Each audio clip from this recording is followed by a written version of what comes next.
สบายดีพี่น้องมามื้อนี้มากินตำกุ้งพี่น้องนี่ใส่นักสลีแล้วแล้วก็มีข้าวพร้อมพี่น้องข้าวผัดใส่ผัดกะเพราพี่น้องมาตอนนี้ก็ขอฝากเนาะกด Subscribe กดไลค์กดแชร์ด้วยพี่น้องเด้อมานี่กุ้งสดเลยพี่น้อง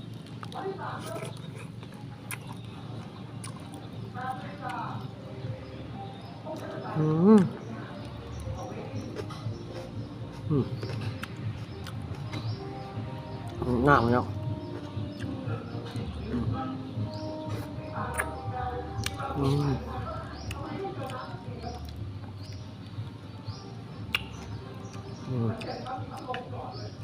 เพื่อนพี่น้อง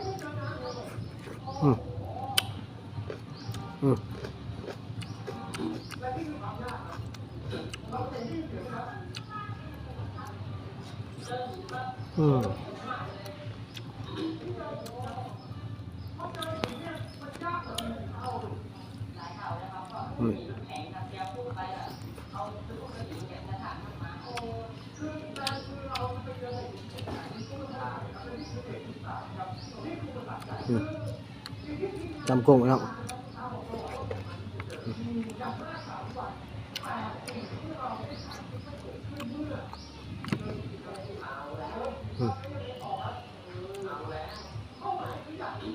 กุ้งจะชดไปเนาะ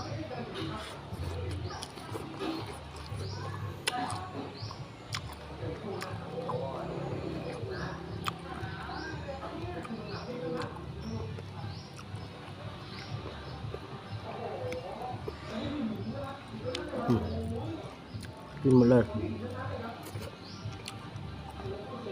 อย่าไปจนหนวด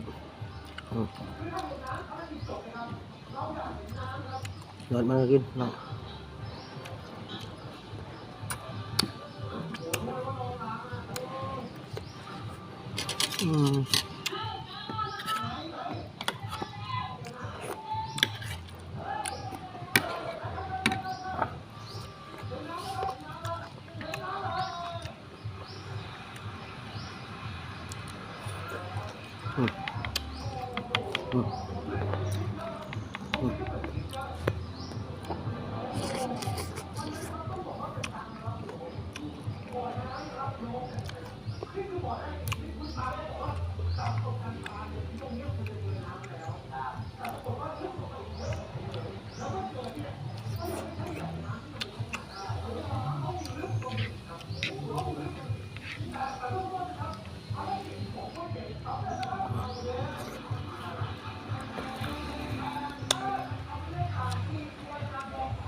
ใช่ไหมน้อง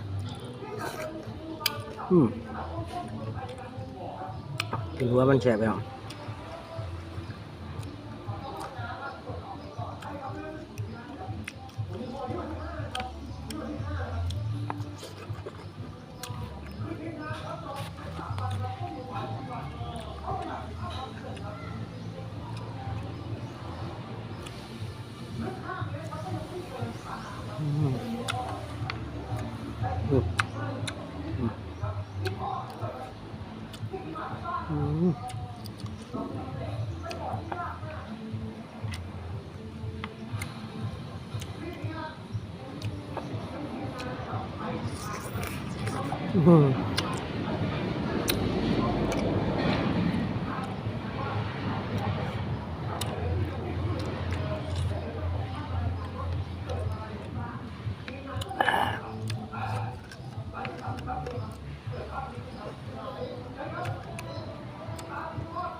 ข้าวพอดมาแล้ว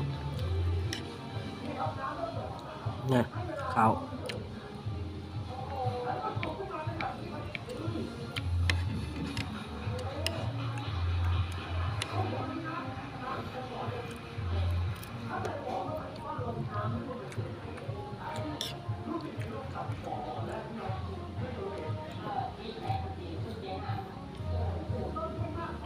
อ่ะ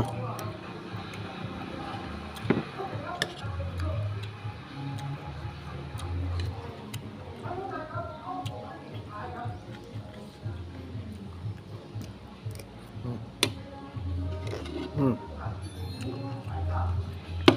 ข้าวแล้ว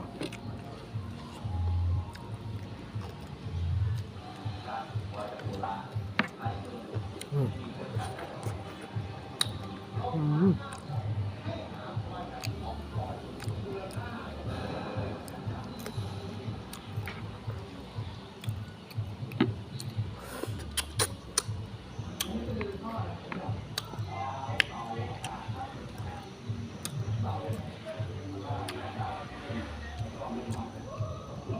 อืม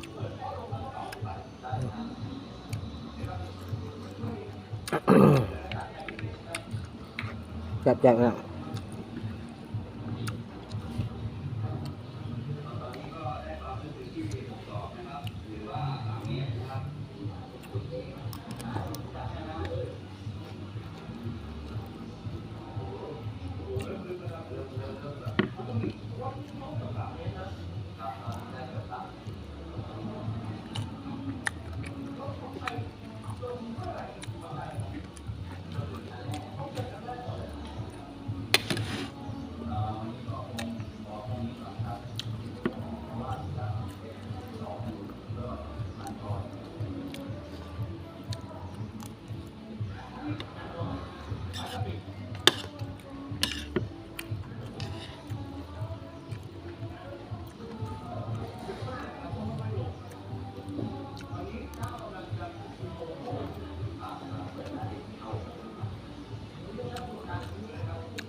อืม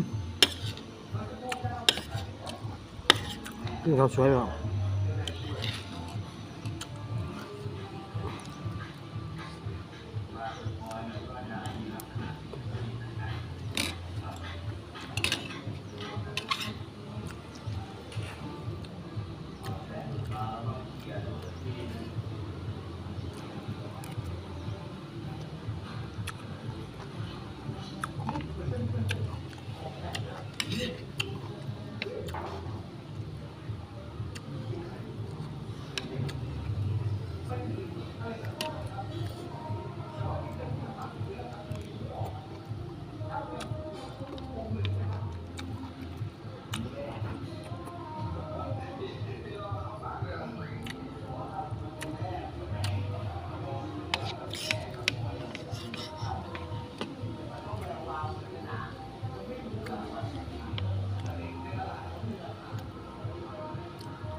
อืม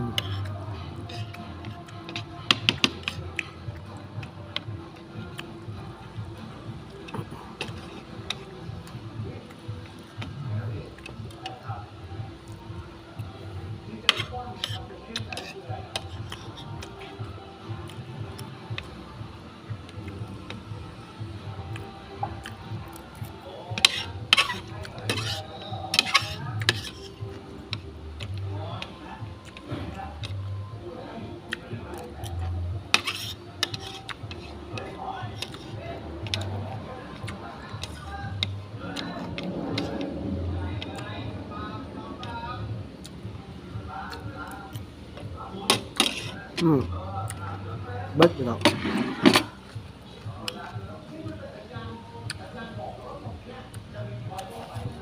อืม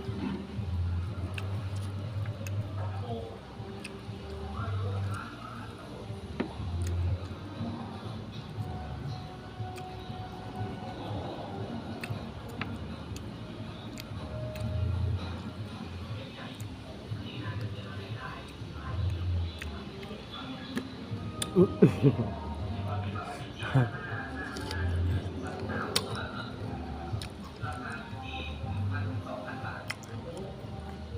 ม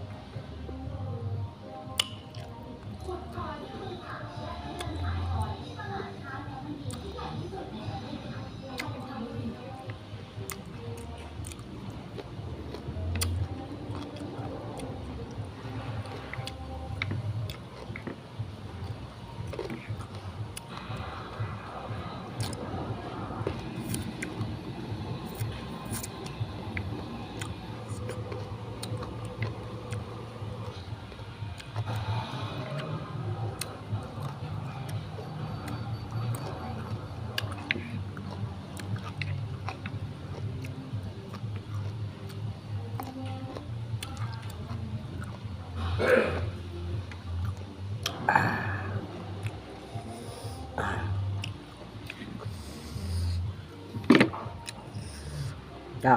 อ่าขอ กับคลิปเพียงสำนีเนาะพี่น้องเนาะอย่าลืมกด subscribe กดไลค์กดแชร์เด้อเนาะในบ้านวิดีโอแบบเงียบๆเนาะถ้ามีโอกาสคลิปหน้าครับจะได้ทายให้กินให้เบิ่งอีกเรื่อยๆพี่น้องเนาะเท่ากับแบบที่ไรพี่น้องกินนำกับเก็บภาพไว้นำเนาะเพื่อให้พี่ให้น้องเบิ่งนำเนาะเจ้าการก็ขออำลาพระจากคลิปนี้เนาะพี่น้องเนาะสวัสดี